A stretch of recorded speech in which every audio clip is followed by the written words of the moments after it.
la tribu más civilizada de los bárbaros. Su nombre, los godos.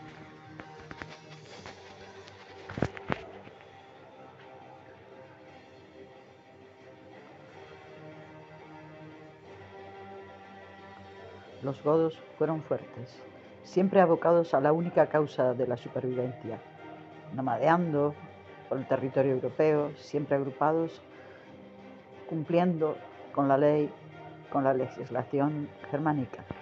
Pléyades enormes, linajes tremendos, grandes jefes, seguidos por todas sus familias, por todos sus clanes, por todos sus hombres, se movían por el territorio europeo. Siempre era Roma el objetivo. Había que atacar, había que devastarla. Había que obligar que el gigante romano se doblegara. Los godos iban en cabeza de aquella devastación. Es la historia de la humanidad, es la historia de sus gentes, es la historia de un pueblo increíble, un pueblo que tuvo que rapiñar, que tuvo que nomadear, que tuvo que guerrear, que vio morir a miles de sus hijos, pero al final pudo tener un reino que llamó patria. Es nuestra propia historia. A ellos les tocó enseñar y escribir el prólogo de la Edad Media. Los visigodos y de los ostrogodos. Pero ¿quién fue el iniciador de la saga? ¿Quién fue el gran héroe eterno de los godos? Tenía un nombre muy claro, muy rotundo, como era él. Un rotundo guerrero, Alarico I, el gran jefe de los valtingos.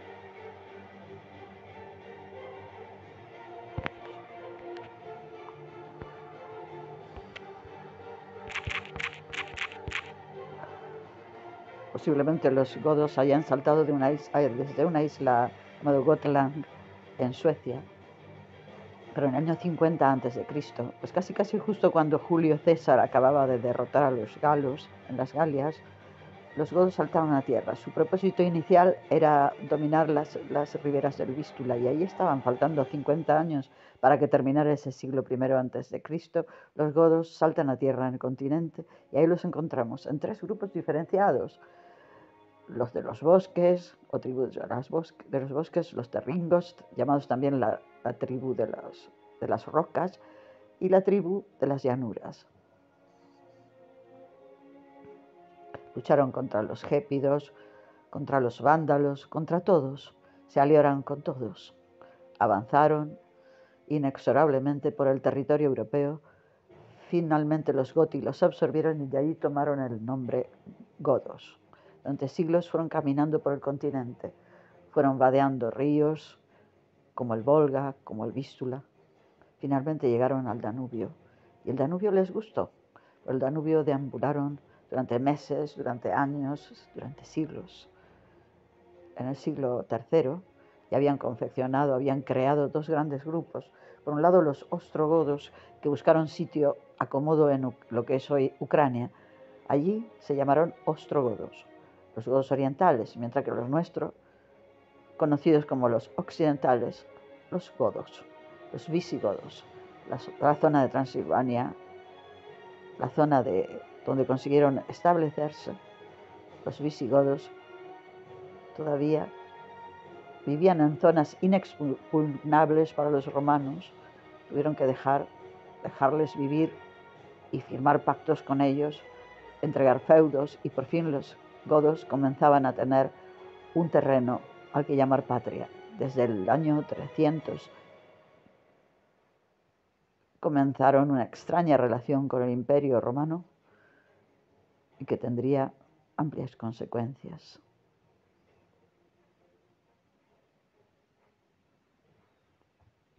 En el siglo IV de nuestra era, el Imperio Romano ya estaba haciendo todo lo necesario para caer, todo lo necesario para su declive. Las diferentes incursiones bárbaras comenzaban a hacer estragos. Roma pactaba con unos, luchaba con otros, se aliaba con el resto. Los visigodos, por civilizados, por condescendientes, por protocolarios, habían sido los llamados a establecer ese contacto con los romanos, y lo hicieron. Durante años, muchos generales visigodos fueron ocupando cargos en las legiones romanas. Algunos llegaron a altos rangos. Roma estaba muy necesitada de efectivos, de tropas auxiliares que la pudieran surtir de soldados en las diferentes guerras y fronteras. Pero con los godos la situación era rara, complicada, difícil. A veces se pactaba, a veces se luchaba en común, pero muchas veces el desencuentro era inevitable. Era la época de la fracción, de la bipartición, la época que los orientales y los occidentales también aparecían en el seno de los romanos. Los visigodos estaban en contacto con el Imperio Romano de Oriente.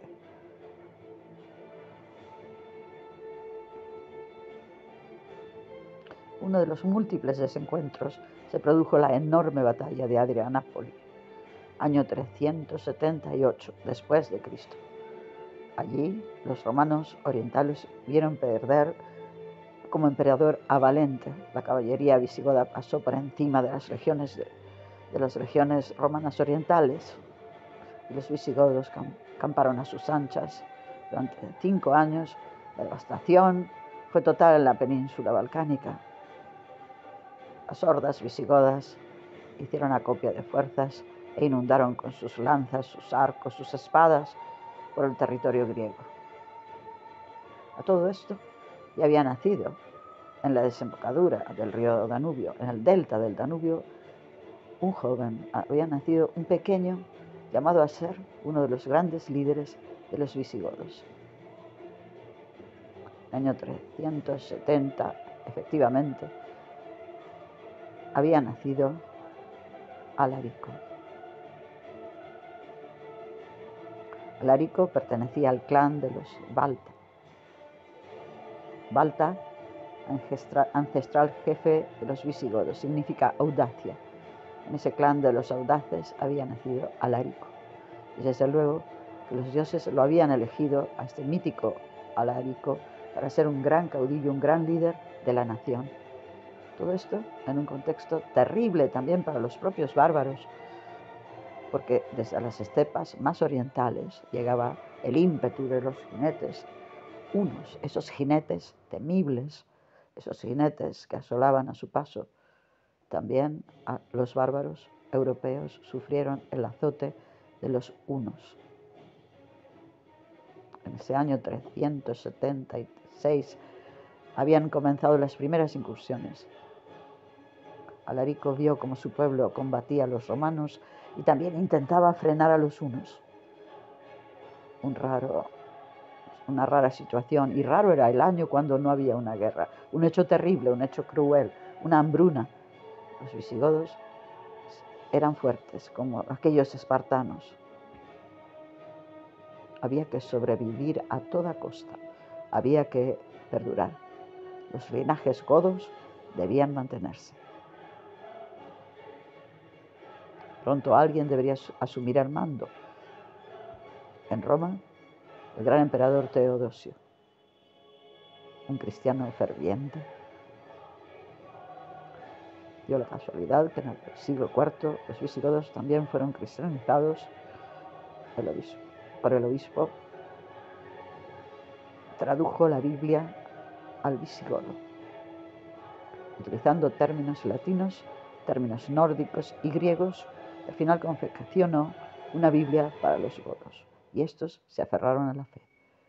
Eso sí, bajo una tendencia herética, el arrianismo. Los godos fueron arrianos, pero cristianos también. Y Teodosio no les hizo ascos. Comenzó a pactar con ellos, la situación era muy delicada para los romanos, demasiado delicada, había que pactar.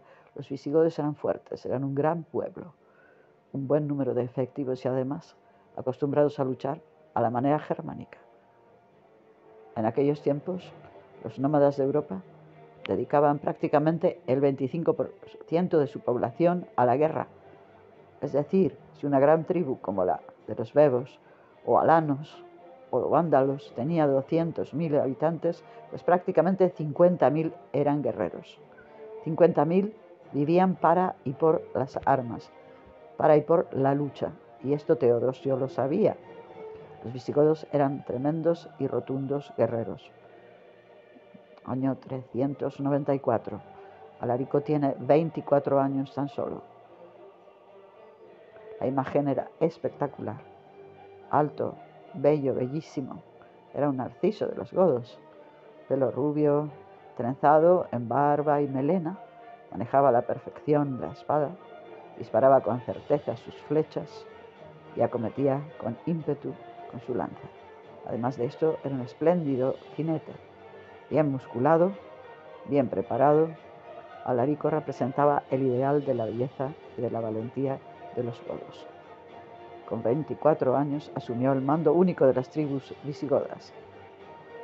Estaban dispuestos, una vez más, para la batalla, la aventura, la epopeya de los visigodos. Nacía aquí la epopeya, pero surgieron una vez más los desencuentros y Roma se convirtió de nuevo en el enemigo.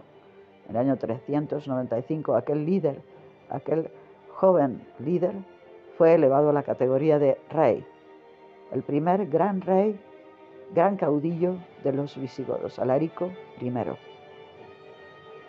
Año 395 es muy interesante porque es el año en que se fractura definitivamente el Imperio Romano. Teodosio lo había intentado y lo había conseguido, luchando contra algunos usurpadores, pero la unión de los dos imperios fue efímera, y en enero del año 395 el Imperio Romano quedaba definitivamente fracturado en dos, el oriental y el occidental. En medio de esos dos imperios, en medio de esos dos gigantes, Alarico y los hunos. Aquí le tenemos con 25 años, cabalgando y encabezando las tropas visigodas. Consiguió acuerdos con unos y con otros, dinero de Roma, para evitar sus ataques, sus rapiñas, sus incursiones. Alarico agrupó a los hunos, les entrenó, les dotó de armamentos, el mejor armamento de la época, a costa del erario público romano. No le querían como enemigo y le han pagado. Utilizó el dinero para preparar a su pueblo, pues sabía que los avatares iban a ser muy intensos. Tras la muerte de Teodosio, el imperio había quedado dividido en dos. Y Teodosio dio en herencia a sus hijos este imperio, dividido en dos. Honorio rápidamente comenzó a diseñar una estrategia para quedarse con el imperio romano de Oriente. Y en esa estrategia estaban los visigodos. Honorio pactaría con los visigodos para ocupar Oriente. Teodosio también había dejado un buen tutor para los dos jóvenes augustos. El tutor era nada más ni nada menos Estilicón, un general romano de origen vándalo, que conocía a la perfección el arte de la guerra. La misión era tutelar a los dos chavales, a los dos jóvenes emperadores. Pero estos dos se odiaban, así cuentan las crónicas.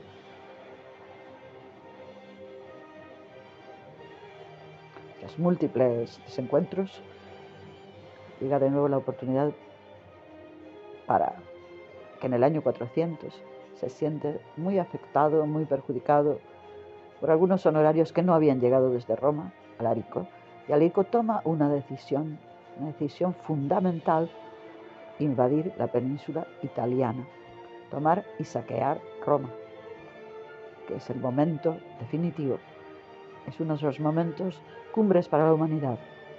Los romanos ni en sueños podrían imaginar que hordas bárbaras pudieran llegar hasta las puertas de la mismísima Roma. En ese otoño del año 400, Alarico había decidido lo contrario. La hueste visigoda irrumpe a sangre y fuego en la península italiana. Un saqueo tras otro, una batalla tras otra. Las ciudades van cayendo, los romanos están estupefactos. ¿Qué está ocurriendo? Pero ¿cómo puede ser que nadie puede parar a los bárbaros? Durante año y medio, Alarico y los suyos merodean Roma. La van amenazando, van cerrando el cerco en torno a Roma. La ciudad eterna se resiste a creer lo que está ocurriendo. Estilicón estaba en los territorios orientales. Cuando se entera de la incursión bárbara, rápidamente llega a la península italiana, organiza un potentísimo ejército desde el sur y con él acomete a los bárbaros. Una tremenda batalla se prepara cerca del río Po. Los visigodos confiaban mucho en su ímpetu, en su caballería, en sus grandes guerreros, pero los legionarios romanos todavía tenían mucha guerra que ofrecer. Llegado el momento, los legionarios se arremetieron contra los visigodos. El choque fue brutal. La caballería visigoda se estrelló contra los escudos y esas lanzas legionarias. Golpes, flechas, hachas, espadas, centenares de muertos sobre el campo de batalla, flechas de fuego, ida y vuelta. Los legionarios batieron por completo a los visigodos. Fue una gran victoria para Roma. Alarico aún tuvo fuerzas, aún tuvo vigor para recuperar lo que pudo de su ejército, cruzar el Po e intentar una retirada digna. Les siguieron persiguiendo las batallas más terribles y una tremenda batalla cerca de Verona. Los romanos habían vencido, pero Alarico seguía allí, seguía en Italia. ¿Qué pasaría? ¿Qué ocurriría? Estilicón, buen militar y buen estratega y diplomático, dio una estupenda fortuna a Alarico. Alarico con esto se convenció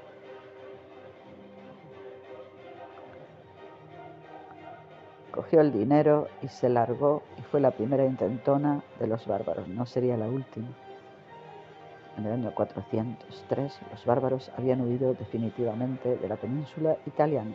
Los romanos recibieron la noticia en el 404, levantaron un arco triunfal. Estilicón era un héroe. Pero lamentablemente el emperador Honorio no lo era tanto. Honorio se encontraba refugiado en Ravenna, la capital administrativa del imperio. Después de la victoria sobre los bárbaros, empieza a soñar con tomar el imperio romano de Oriente. Quiere arrebatarle ese imperio a su hermano Arcadio. Y claro, en la antigüedad los pactos, encuentros y desencuentros eran habituales. Por tanto, ordena a Estilicón que negocie con Alarico, que le vuelva a llamar, que le vuelva a sugerir la posibilidad de alianza, pero no deberían seguir enfrentados, pensaba. En el 408 se iba a dar el golpe definitivo a Oriente. El Imperio Romano Occidental empieza a desviar tropas desde las Galias y empieza a reunir efectivos y a organizar un potentísimo ejército donde están las tropas auxiliares con las tropas de Alarico. Cuando están a punto de organizarse, llega la noticia. Desde Oriente, Arcadio ha muerto. El emperador Arcadio ha muerto. Honorio, por si acaso, ordena inmediatamente paralizar la campaña. Al gran rey, gran caudillo Alarico, le habían prometido muchísimos kilos de oro, 1800 kilos de oro.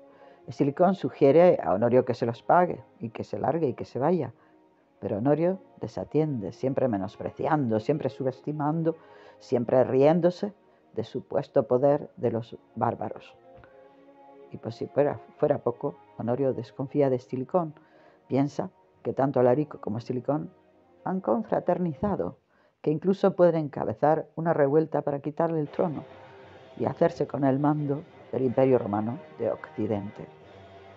Honorio comete dos torpezas. La primera, ordenar desde la facción más del Senado el asesinato de Estilicón. Y la segunda, no pagar a Alarico. Aquellos 1814 kilos de oro se iban a convertir en lo más costosos de la historia.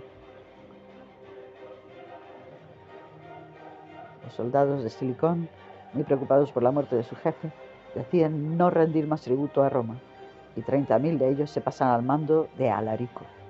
Alarico tiene ya un potente ejército, una potente horda, y ahora no va a cometer errores. No hay ningún Estilicón que lo pare, ninguno que lo frene. Por fin, los bárbaros, los visigodos, irrumpen ya para quedarse en Italia. Esta vez no hubo errores. A menos que canta un gallo, Alarico se había plantado ante las puertas de Roma, la había sometido a sitio y la quería matar de hambre. Exige un tributo, exige un rescate para no asolar la ciudad eterna, la ciudad famélica, la ciudad atemorizada. Pide y le dan 5.000 libras de oro, 10.000 libras de plata, 4.000 libras de pimienta, 4.000 piezas de tela. Los romanos pagan. Alarico piensa en irse, ha conseguido un buen rescate, se acerca a Ravenna para ver a Honorio. Honorio recibe a Alarico y Alarico lo único que pretendía es que le cediera unos territorios, la actual Austria, para establecerse allí con su patria, con sus hombres, pero Honorio cometió un terrible error. Desprestigió el valor de Alarico. Alarico se retira y pagará, entonces Alarico hará pagar muy caro a Roma este error. En el verano del 410, ese 24 de agosto, pasará a la historia. Nos encontramos con Alarico muy embravecido, dispuesto a resolver una situación que ya venía intuyendo desde hace muchos años, porque cuenta la leyenda que una voz sobrenatural, Alarico decía demoníaca, esa voz demoníaca le pedía: entrades in urbem, entrarás en la ciudad. Él sabía que los demonios le obligaban a tomar Roma, había que desolar Roma. Había una idea muy extendida entre los cristianos, y es que tras la caída de Roma llegaría el fin del mundo, sería el fin del mundo para todos, y Alarico estaba dispuesto a acelerar este fin del mundo. Puertas Salaria era el noroeste de la ciudad eterna. 24 de agosto, Alarico ordena a sus tropas tomar al asalto la ciudad de Roma. En esa madrugada, la horda de visigodos entra por la Puerta Salaria. Los romanos apenas pueden ofrecer resistencia. Las murallas van siendo asaltadas una tras otra. Los visigodos irrumpen en la ciudad. Alarico, amante de la belleza y sobre todo presuponiendo que podía ser el primer emperador de origen bárbaro, porque quería asumir el trono, el poder de Roma, ordena a sus hombres no devastar ningún templo cristiano, así como ningún monumento. Durante 6 días los visigodos se adueñan de Roma. Los saqueos, las torturas, las matanzas, la masacre. El fuego se adueña de Roma. Lo impensable, lo nunca visto. Miles de romanos son pasados a cuchillo. Los visigodos hacen acopio de todo el botín que pueden. Un botín espectacular que servirá para confeccionar el gran tesoro visigodo. Ese tesoro que posteriormente llegaría a España a sangre y fuego. La ciudad de las 7 colinas fue arrasada. Tras 6 días y 6 noches, los visigodos abandonan Roma. Las alforjas, los carruajes, los caballos van repletos de tesoros. La columna visigoda es enorme, enormes dimensiones, miles de guerreros, contentos, felices, satisfechos, habían comido, habían bebido, habían saqueado Roma y entrado a la historia. Con ello miles de esclavos. La propia hermana del rey Arcadio iba como rehén de los visigodos. Alarico estaba exultante, tenía 40 años, se creía el rey del mundo. Alarico quería mantener su dominio, quería ser el nuevo emperador romano, pero sabía perfectamente que para ello debía abastecer sus tropas. Los graneros del imperio se encontraban al norte de África. Alarico decide fletar una potente flota, quiere poner muchas naves a disposición de los visigodos para que vayan al norte de África y que la tomen también al asalto, y el imperio romano, el imperio visigodo, serían una sola cosa. La columna visigoda se dirige hacia la punta de bota de Italia, pero lamentablemente los sueños de Alarico no se iban a poder concretar. La amenaza latente de tropas romanas que se estaban fortaleciendo en el norte de la península, y además la flota visigoda dispuesta al efecto de tomar el norte de África, había sido también hundida por tremendas tormentas. La empresa africana no se iba a poder realizar. Mientras tanto, Alarico va consolidando su poder, su hegemonía sobre el sur de Italia. Va tomando una ciudad tras otra. Las arrasa, las rapiña. Los visigodos parecen